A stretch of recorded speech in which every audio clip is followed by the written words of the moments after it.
채권을 거래하는 사람들은 어둠의 자식들이라고 표현을 써요. 네. 그러니까 안 좋아져야 채권 투자 수익을 낼 수 있기 때문에. 그래서 뭐냐면 지금은 이렇게 어려울 때 채권 투자의 기회가 오고 이게 우리가 외환위기 때 카드채 사태 때 제가 2008년도에도 기억이 나는데 그 당시 신문 광고를 했는데 예. 자기네 채권을 증권사에서 7%에 판다고 팔았었어요. 3년짜리를. 그러면 3년이면 이게 21%가 더 되죠. 복리까지 계산해 보게 되면. 네. 이렇게 좀 어려울 때는 여러분들께서 채권을 한번 관심을 가져보시는 것도 좋은 전략이라고 할 수가 있습니다. 103.5 FM 돈을 이해하는 시간 정철진의 목돈연구소.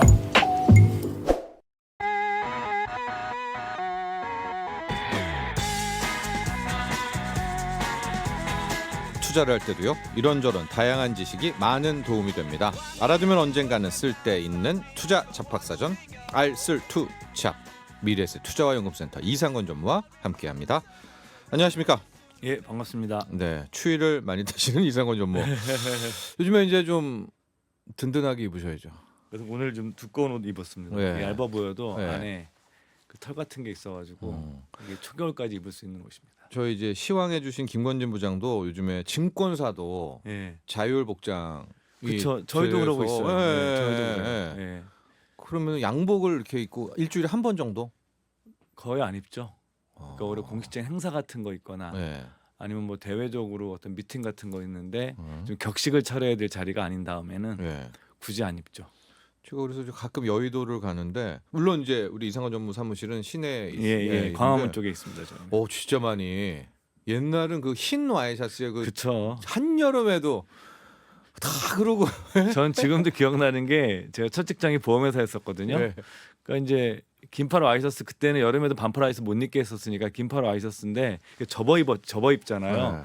뒤에 이렇게 앉아 있는데 뒤에 과장님이 툭툭 치더니 팔을 툭툭 손짓하면서 네. 왜 그러십니까 그랬더니 야 와이셔츠는 이렇게 길게 입으라고 있는 게 와이셔츠지 접어 입으라고 있는 게 와이셔츠가 아니야. 그렇죠. 그래서 그때는 와이셔츠 팔 접어 있는 것도 못 하게 했었고 하루는 분홍색 와이셔츠 입고 갔다가 또 불려가가지고 야 와이셔츠는 흰 색깔만 흰색. 와이셔츠야 네. 이런 시절이 있었죠. 그러다 조금 그 하늘색 빛깔 나는 예. 것까지 허용했었어요. 그다음부터 서서히 네. 풀리고 그랬죠.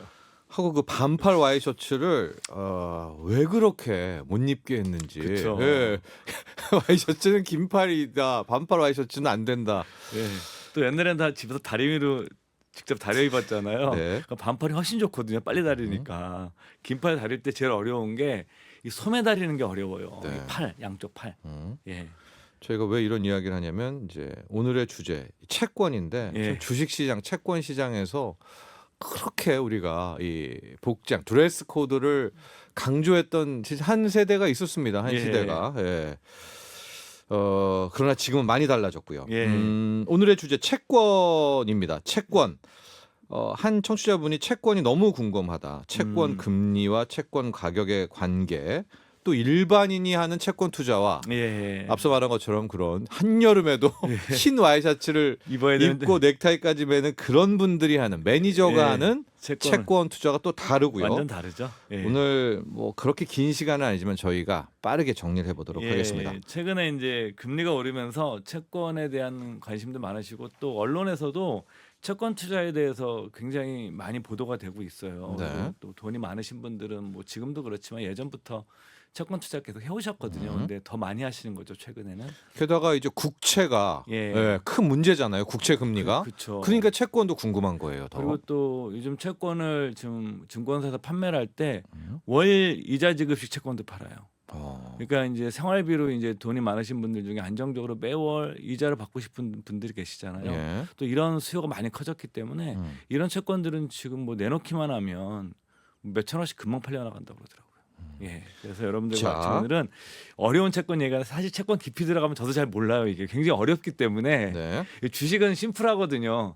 사서 오르거나 내리거나 네. 저평가됐거나 이런 얘기만 하면 되는데 채권은 굉장히 수학적으로 계산해야 될 것도 하고 복잡해서 예. 그런 거 다 빼고 여러분들이 몇 가지 포인트만 알면 일반인들도 쉽게 채권 투자하는 방법에 대해서 같이 나눠보려고 합니다. 먼저 예. 채권이란 예. 그 채권이 그 채권이잖아요. 그쵸. 네, 맞습니다. 채권자 할 때 말이에요. 채권. 똑같은 네. 거예요. 네. 일종의 빚보 증서예요. 그러니까 돈을 빌려주고 그 대가로 이자를 받기로 한 약정서 같은 거예요. 네. 그러니까 당연히 돈을 빌려준다고 그러면 그 돈을 빌려줄 때 조건 없이 빌려주지 않잖아요. 첫 번째 돈을 빌려주는 기간이 있을 거 아니에요. 네. 이게 채권 만기예요. 두 번째로는 이자율이 있을 거 아니에요. 네. 몇 퍼센트를 빌려줄 거냐. 그다음 이자를 네가 1년 뒤 한 번에 줄 거냐, 아니면 매월 줄 거냐, 네. 3개월에 한 번씩 줄 거냐, 6개월에 한 번씩 줄 거냐. 네. 이거에 따라서 이자 지급 방식이 결정될 것이고 네. 우리가 이제 해서 채권을 하게 되면 만기가 언제 되는지, 이자는 몇 퍼센트인지, 이자 지급 방법은 어떻게 되는지 네. 이런 걸 우리가 알고 있으면 되는 거고요. 게다가 그 사람이 빚을 예, 잘 갚을 것 같으면은 이자율 싸게 줄 거고 그렇죠. 많이 떼어 먹을 것 같은데 이 사람 신뢰할 수 없는데 하면 이제 높은 이자율을 그게 쉽게 불러야 생각하면 되고. 신용 등급이에요. 예. 그러니까 채권의 가장 중요한 거는 이자를 저 사람이 제대로 갚을 수 있느냐, 원금을 만기에 잘 줄 수 있느냐, 이게 핵심이에요. 네. 그러니까 뭐 중간에 아무 의미가 없는 거예요. 그러니까 이 원금을 돌려받을 수 있다라는 뭐 회사나 국가를 발행하는 채권의 그 체력을 나타내는 게 바로 신용 등급이라고 보시면 될 거예요. 이자율이다. 예. 네. 이게 근데 이게 우리가 그럼 일반 은행의 대출과 채권은 무슨 차이가 있느냐? 대출은 받으면 내가 대출 기간까지 그냥 이자 내고 만기에 다 갚아야 돼요. 갚고. 네. 근데 채권은 유가증권이에요. 네. 중간에 팔 수가 있어요. 여기서부터 채권이 어려워지는 예, 여기서부터 거예요. 굉장히 네. 어려워지는 거예요. 네. 근데 여러분들께서 그냥 채권은 그냥 이자를 받는 건데 이거는 중간에 은행 대출과 달리 팔 수도 있는 것. 네. 요걸 하나 이해하셔야 되고요. 또 하나 가장 중요해야 된 거. 이거는 뭐 원리를 복잡하게 생각하지 마시고 그냥 외우셔도 돼요. 네. 채권과 금리의 가격은 반대로 움직인다. 네. 반비례한다. 예를 들어서 금리가 오른다는 것은 채권의 가격이 하락한다라는 거죠. 네. 그러니까 우리가 이제 80년대 이후로는 금리가 계속 하락했잖아요. 80년대부터 한 40년간 금리가 하락했다는 얘기는 무슨 얘기냐면 채권 가격이 올랐다는 얘기예요. 네. 그러니까 여러분들께서 뭐냐면은 채권은 그냥 금리와 반대로 움직이기 때문에 지금 같은 경우에 금리가 많이 올라갔어요. 그럼 어떻게 된 거죠? 채권 가격이 하락한 거죠. 네. 그럼 투자는 뭐예요? 싸게 사서 비싸게 파는 거니까 금리가 높을 때 채권 투자가 당연히 관심사가 높아지겠죠. 네. 채권은 싸졌는데 내가 받을 수 있는 이자는 많아졌으니까 당연히 그래서 이제 우리가 무슨 얘기를 하냐면 채권은 경기 불황기에 주목을 받는 상품이에요. 네. 주가가 뜨고 막 이렇게 호황 시절에는 채권은 사람들이 쳐다보지도 않아요. 그러니까 이게 지금 여기 해줘도 지금 이해가 잘 안 되시는 게 개념을 좀 바꿔야 되는데요. 예.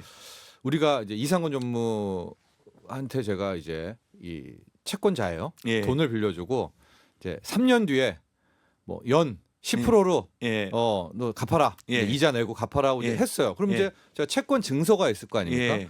근데 문제가 3년까지 내가 고스란히 들고 있다가 우리 이상원 전무님한테 그 이자랑 원금이랑 다시 이제 예. 하면 되는데 예. 돌려받으면 되는데 문제는 제가 그 들고 있는 채권을 한 1년 반 남았을 때 딴 사람한테 예. 양도를 하게 되면서 이제 그치. 여기서 문제가 아주 복잡해지는 거잖아요. 거기서 바로 그 채권에 가장 영향을 많이 네. 미치는 게 금리예요. 맞습니다. 금리의 변화에 따라서 채권 가격이 오를 수도 있고 예. 떨어질 수 있는 거죠. 지금 네. 같은 게 많이 떨어진 거죠. 왜냐하면 나는 3년치이기 때문에 앞에 1년 반치 이자는 내가 받았잖아요. 그렇죠. 그러니까 내 뒤에서 이상권 전무의 그 채권 증서 받을 사람은 또 싸게 봐야 되죠. 그쵸. 왜 1년 반 예. 이자 못 받으니까. 그러니까 만약에 만기가 1년 남은 거나 10년 남은 게 있으면 어떤 게 더 가격 변동폭이 더 크겠어요. 거래가 네. 될 때. 당연히 긴 게 긴 거죠. 훨씬 더 1%대로 10년을 받는다 하더라도 이게 금리에 따라서 이게 받을 수 있는 돈이 더 달라지기 때문에 네. 당연히 장기채가 더 많이 변동성이 생길 수밖에 그렇습니다. 없어요. 근데 예. 그뿐만이 아니라 그 3년이라는 기간 동안에 이상권 전무님의 신용도가 변하면 또 변하죠. 엄청 나빠진 거예요. 그럴 리는 없지만 이게 그러면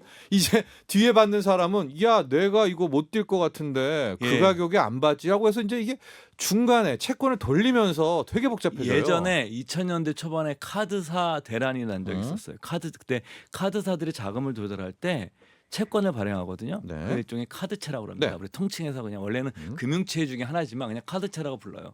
그 당시에 카드사들이 어려워지니까 카드채가 폭등을 했었어요. 네. 카드채 금리가 카드채 금리가 폭등을 했죠. 예를 들어서 그때 LG카드 지금 신한카드로 넘어가 있죠. 인수가 됐는데 그런 것이 뭐 30%까지 갔었어요. 네. 그러니까 뭐 금리가 30% 갔다는 얘기는 채권 가격은 대폭락했다는 소리예요.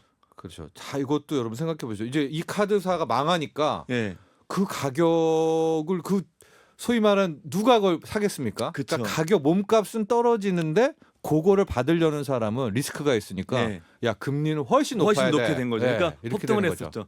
그때 이 회사가 망하지 않으면 대박이 나는 거예요. 근데 그때 카드사들이 하나도 안 망했어요. 네. 또 저도 기억나는 게 그때 카드 채권 좀 샀었어요. 네. 그리고 그때 대박이 난 거예요. 그러니까 뭐 이런 것처럼 뭐냐면 채권은 좀 리스크는 하지만 어려울 때 투자하는 거예요. 그래서 요즘 같은 때가 어찌 보게 되면 채권에 관심 많아진 게 금리가 오르면서 채권 가격이 싸지고 어려워지니까 네. 관심이 많아진 겁니다. 그래서 다시 돌아가면 채권의 수익의 원천은 두 가지가 있는 거예요. 하나는 이자, 우리가 알고 있는 그냥 은행 대출과 똑같은 거예요. 네. 이자 받는 거. 처음 약속했던 네. 그 두 이유. 번째는 지금 말씀하신 것처럼 금리와 신용 등급의 변화에 따라서 가격이 움직여서 발생하는 내가 팔 경우에 또 만기, 예, 만기까지. 매매 차익을 통해서 네. 얻을 수 있는 이 이자를 통해서 얻는 거와 그다음에 매매 차익을 통해서 얻는 이 두 가지의 수익의 원천이 있는 거죠. 네. 그래서 예를 들어서 그거 볼까요? 네. 예. 연 8% 발행하고. 예. 네. 그래서 이제 우리가 예를 들어 이런 거죠. 뭐 채권 어떤 회사가 채권을 발행해요. 음. 뭐 정부에서 발행할 수 있는데 이 회사의 채권에 이자가 표시된 걸 쿠폰이라고 그래요. 네. 그러니까 쿠폰이 연 8%를 발행을 하고 연 2회 이자를 지급한다고 약속이 되어 있는 거예요. 그러니까 뭐 단순하게 계산해 보게 되면 4%씩 1년에 2번 받겠죠. 네. 근데 채권이 거래가 돼요. 네. 근데 갑자기 뭐 금리가 오르거나 이 회사의 신용등급이 좀 문제가 생겨가지고 10,000원짜리 채권이 9,000원에 떨어진 거예요. 네. 그럼 내가 9,000원에 사게 되면 이자를 받을 때 8% 그냥 받잖아요. 네. 그럼 10,000원에 원래 발행할 때 8% 받은 사람들은 800원을 받지만 네. 9,000원에 받은 사람은 어떻게 되겠어요? 이자를 더 받으면 높아야죠. 8.89%가 나오죠. 네. 당연히 떨어지면 떨어질 때 샀던 사람들이 이자를 더 많이 받는 거죠. 네. 그리고 이걸 내가 또 올라서 팔면은 또 수익을 또 날 수 있겠죠. 음. 이런 식으로 뭐냐면 금리가 올라서 채권 가격이 떨어지면 이자도 더 많이 받고 이걸 내가 싸게 산 사람들은 나중에 팔 때 매매 차익도 얻을 수 있는데 실제로 개인 투자자들이 제 생각에는 매매 차익을 통해서 돈 벌기 좀 어려워요. 네. 이게 좀 경험이 많으시고 그래서 저는 처음 채권을 하시거나 아니면 경험이 적으신 분들은 그냥 사서 만기까지 보유하면 돼요. 네. 뭐 3년 발행한 채권인데 만기가 1년 6개월 지났으면 나머지 이제 또 2년 얼마 남은 거 아니에요. 그렇죠? 이때까지 내가 들고 있으면 약속한 이자는 다 줘. 이 사이에 금리가 오르든 내리든 상관없이 나는 그냥 만기에 약속한 이자를 다 받을 수가 있는 거죠. 자, 정리를 하겠습니다. 채권 투자는 기본적으로 이자율 받는 투자가 하나가 있습니다. 예. 그거 이제 약속해서 뭐 8개월짜리 4.4%입니다 하면은 이제 그거 사서 그냥 8개월 있다가 그냥 받는 거예요. 8.8% 이제 받는 거예요. 중간중간에 만약에 이게 뭐 매월 주는 채권이다 그러면 매월 이자 받고 만기에 대한 원금 다 받는 거예요. 그렇게 그냥. 됩니다. 예, 쉽게 생각하시면. 근데 우리는 그렇지만 막 조 단위를 이 채권을 굴리는 사람은 그 만기까지 다 안 기다리고 예. 중간중간에 그걸 또 이제 돌린다고 생각하시면 돼요. 마치 그게 환원 바로 이제 돌리듯이. 우리가 네. 이 장래 채권이라는 게 있고 장외 채권이라는 게 있어요. 네. 그러니까 우리 주식도요. 장외 주식이 있고 장내 주식이 있잖아요. 상장되어 있는 주식. 근데 이 국채 같은 경우에 장내 주식은 우리가 주식처럼 거래가 되는 우리가 이제 팔 수 있는 거는 100억 이상 단위 거래가 되기 때문에 네. 개인들이 그렇게 하기는 어려워요. 네. 그래서 이제 저는 개인들이 아마 처음에 접근하실 때 하시는 게 장외 채권을 사시게 될 거예요. 장외 채권 사시게 될 건데. 그래서 이제 뉴스 중에 예. 지금 이런 뉴스가 있잖아요. 막 금리가 올라가요. 국채 금리가 예. 올라가서 국채 가격이 폭락해가지고 채권 시장이 아수라장이 됐다. 예. 이거를 보면서 이게 무슨 얘기지라고 생각하실 수가 있어요. 예. 근데 만약에 이게 네. 그렇게 해서 금리가 올라가서 폭락을 했는데 이게 원래 10,000원에 발행된 게 8,000원이 됐잖아요. 네. 그럼 내가 8,000원에 사면은 원래 약속했던 10,000원 기준으로 약속했던 이자를 나 8,000원에 사가지고 일종의 세일된 가격에 사가지고 네. 내가 이자를 더 많이 받을 수 있는 거예요. 네. 그러니까 그냥 만기까지 들고 갔대. 만기가 2년 남았다 이게. 그럼 2년 동안 2년 뒤에는 원금도 받는 거예요.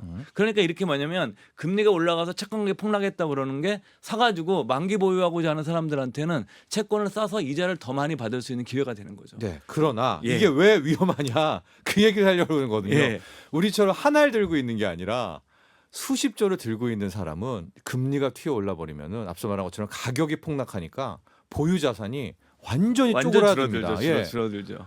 그러니까 이게 굉장한 위기가 되는 겁니다. 근데 개인들은 그래서 내가 사가지고요. 응? 샀는데 이게 뭐 금리가 더 올라가지고 채권이 떨어졌어. 그럼 난 안 팔면 돼요. 네. 그냥 기다렸다가 받으면 기다렸다 됩니다. 이자 받고 네. 원금 받으면 난 손해 안 봐요. 네. 여러분들께서 그렇게 접근하셔야 돼요. 이걸 그래서 매매로 돈을 벌기가 제 생각엔 개인 투자자분들이 아주 경험이 많으시지 않으신 분들은 쉽지 않아요. 그래서 제가 네. 이제 실제로는 개인 투자자분들이 직접 사는 방법을 저는 얼마 전에 좀 사봤거든요. 네. 사봐서 이제 가시면 여러분들 뭐 스마트폰에 이제 모바일 그 증권거래 하잖아요. 거기에 가면은 증권사마다 다른데 제가 한 증권사를 예를 들게 되면 거기 금융상품 코너가 있어요. 클릭을 하면 채권이 나와요. 네. 채권을 딱 보면 거기 장래채권, 장외채권, 외화채권 우리 네. 미국 채권도 살 수 있거든요. 지금 우리나라에서도 나오는데 그중에서 장외채권을 치면 뭐가 나오냐면 예금 환산 수익률이 표시가 돼요. 네. 그러니까 채권 아까 말씀드렸잖아요. 10,000원에 발행된 건데 9,000원에 될 수 있으니까 이거를 수익률이 좀 달라지잖아요. 네. 표면 가격이 이게 원래 액면가부터 떨어져 있으니까 그래서 이거를 증권사에서 알아서 예금 환산 수익률을 해줘요. 네, 만기까지 다 고려해서 그래서 나옵니다. 그냥 은행 당신이 네. 은행 예금을 했을 때 몇 퍼센트 받는 거와 똑같다라고 다 설명을 해주는데 예를 들어서 최근에 제가 한 채권을 봤더니 한전채 네. 한전에서 발행한 채권이죠. 이게 잔존 기간 그러니까 1년 360일 정도 남아서 2년 좀 안 남은 채권인데 5.17%더라고요. 네. 그러니까 쉽게 생각하시면 내가 이거를 딱 사면 1년 360일 뒤에 5.7%씩 이자를 내가 받으면서 네. 만기의 원금을 돌려받는 거예요. 네. 한전이 망하지만 않으면. 네. 근데 제 생각에는 한전이 망하겠습니까?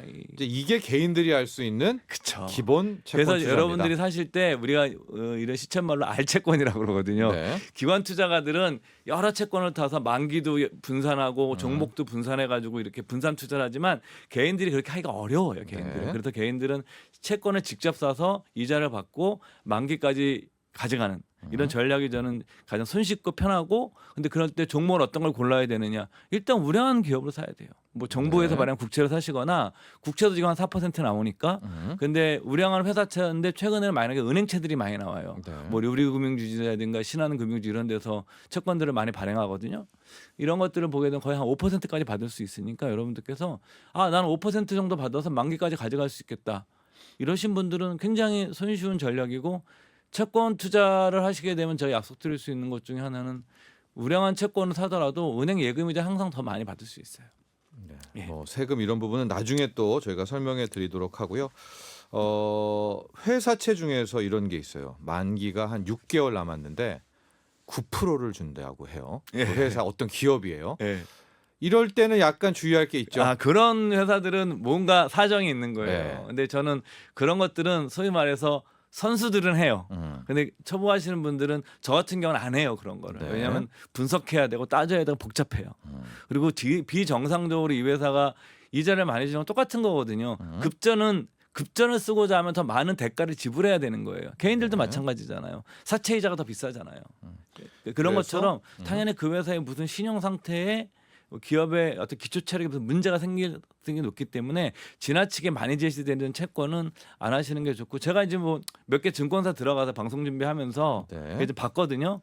그때면 나와 있는 회사들은 기본적으로 최근에 지금 판매되고 있는 회사들은 한 5%, 4%대 후반, 5%대 채권들을 사시는 회사들은 거의 다 부도 리스크는 제가 보기엔 거의 없어 보여요. 네. 예. 이렇게 개인이 투자할 땐 이렇게 접근하시고 예, 다만 이제 기사로 우리가 채권 시장에 대한 이야기를 접할 때 예, 지금 미국의 국채 금리가 올라가서 영국의 국채 금리가 올라가서 우리나라의 국고채 금리가 올라가서 채권 시장이 위험하다. 이런 기사를 접했을 때는 아, 금리가 올라갔다라는 것은 예. 지금 영국 국가의 신뢰도 그렇죠. 네, 우리나라의 신뢰도 여기가 뭐가 문제가 있어서 채권 가격은 떨어지겠구나. 예. 그래서 아 채권 운용하는 뭐 연기금 펀드는 힘들겠구나. 그러니까 이해하는 쪽에서는 이런 마인드로 이렇게 두 가지로 하면 어때요? 투트랙으로. 그렇죠. 그런데 이제 더 맞는 얘기인데 개인 투자자분들이 저는 이렇게 말씀드리고 싶은 게 뭐 제 의견에 다르신 분들도 계실 텐데 개인 투자자분들 이렇게 좀 불황기 때 금리가 올랐을 때 사서 한 2년짜리나 3년짜리 이런 채권 같은 거 사는 것도 좋은 방법이거든요. 네. 그래서 오히려 그냥 만기까지 보유한다고 생각하시면 굉장히 쉬워져요 문제가. 예, 그러니까 개인 투자자는 뭐 그렇게 예. 하면 되고요. 예. 네. 예. 근데 기관들은 근데 그렇게 할 수 없죠. 네네네. 말씀하신 것처럼. 예. 그리고 또 하나는 뭐냐면 예전에부터 이런 우리나라 고금리 시절에 이런 투자 방법 썼던 분들이 굉장히 많은데 이를테면 이제 만기가 매월 돌아오게 나누어서 채권을 사는 거예요. 네. 그러니까 사다리 전법이죠. 그러니까 우리가 이제 뭐 그 적금 드시는 분들 이제 풍차 돌리기 해가지고 이제 이렇게 만기 돌아오게 만드는 것처럼 채권도 내가 만약에 1억 갖고 투자하게 되면 1억을 한 종목 다 사는 게 아니라 만기를 분산시키는 거예요. 6개월 네. 남은 거, 1년 남은 거, 1년 6개월 남은 2년, 3년 남은 거 딱 해가지고 이거를 쭉 분산시키면 그 사이에 일어나는 금리 변동 리스크를 내가 해결할 수 있어요, 없어요? 네. 자연스럽게 내가 분산해서 만기를 분산시켜서 채권을 매입을 하게 되면 금리 변동 리스크도 줄일 수 있어서 뭐 어느 정도 규모가 되시는 분도 이런 식으로 나누는 방법도 있고요. 저는 소액 투자하시는 분들 걱정하시거든요. 너는 한 100만 원밖에 없는데 채권 사실 수 있어요? 예, 사실 수 있습니다. 네. 근데 저는 만약에 채권으로 적금도 들 수 있어요. 네. 예금처럼. 뭐냐면 내가 이제 채권을 사가지고 뭐 채권 종류가 많지 않아서 뭐 그럴 수도 있긴 하지만 예를 들어 내가 매월 50만 원씩 사는 거예요, 채권을. 예? 이렇게 사서 내가 쭉 이렇게 적금 붓듯이 채권을 사시는 것도 한 가지 방법입니다. 네. 또 펀드 중에서 채권형 펀드들이 있거든요. 예. 네. 채권형 펀드는 그 펀드 매니저가 채권을 사고 팝니다. 그렇죠, 그러니까 운영을 하죠. 이 채권형 펀드에 들었을 때는 우리가 앞서 말했던 채권 가격의 변동을 또 누리실 수가 있습니다. 그렇죠. 이익이 날 네. 수도 있지만 반대로 마이너스가 날 수도 네. 있어요. 근데 만기 보유 전력은 절대 마이너스가 날 수가 네. 없습니다. 예. 그래서 이제 우리가 또 하나 말씀드리고 싶은 거는 이제 뭐 우리가 증권시장에서 흔히 하는 우스갯소리처럼 하는 얘기인데 채권을 거래하는 사람들은 어둠의 자식들이라고 표현을 써요. 네. 그러니까 안 좋아져야 채권 투자 수익을 낼 수 있기 때문에. 그래서 뭐냐면 지금은 이렇게 어려울 때 채권 투자의 기회가 오고 이게 우리가 외환위기 때 카드채 사태 때 제가 2008년도에도 기억이 나는데 그 당시 신문 광고를 했는데 예. 자기네 채권을 증권사에서 7%에 판다고 팔았었어요. 3년짜리를. 그러면 3년이면 이게 21%가 더 되죠. 복리까지 계산해 보게 되면. 네. 이렇게 좀 어려울 때는 여러분들께서 채권을 한번 관심을 가져보시는 것도 좋은 전략이라고 할 수가 있습니다. 알겠습니다. 오늘 여기까지 하겠습니다. 감사합니다. 예, 감사합니다. 미래에셋 투자와 연금센터 이상건 전무와 함께했습니다. 본 방송은 투자 판단을 위한 조언일 뿐 투자 결정과 결과에 대한 책임은 투자자 개인에게 있음을 알려드립니다. 정철진의 목돈 연구소